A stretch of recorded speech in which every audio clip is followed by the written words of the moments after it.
ఈరోజు ఈ పవిత్ర వేదిక మీద నుంచి 70 లక్షల మంది రైతాంగ సోదరులకి ఈనాడు 9,000 కోట్ల రూపాయలు రైతు భరోసా నిధులని ఈ వేదిక మీద నుంచి గౌరవ ముఖ్యమంత్రి గారిని విడుదల చేయవలసిందిగా రైతాంగ పక్షాన వేడుకుంటున్నాను.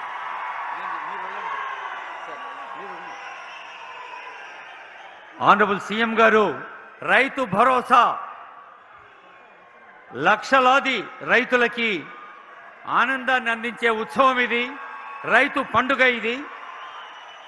Sandeep Kumar Sultania principal secretary finance, అలాగే principal secretary agriculture Surendra Mohan garu, ఇంకా జిల్లా కలెక్టర్ హైమోద్ గారు, ఇతర పెద్దలందరి సమక్షంలో జరుగుతున్న పండుగ ఇది. మనకు తెలుసు, కర్షక నీ కర్రు కదిలినన్నాళ్లే అన్నాడు.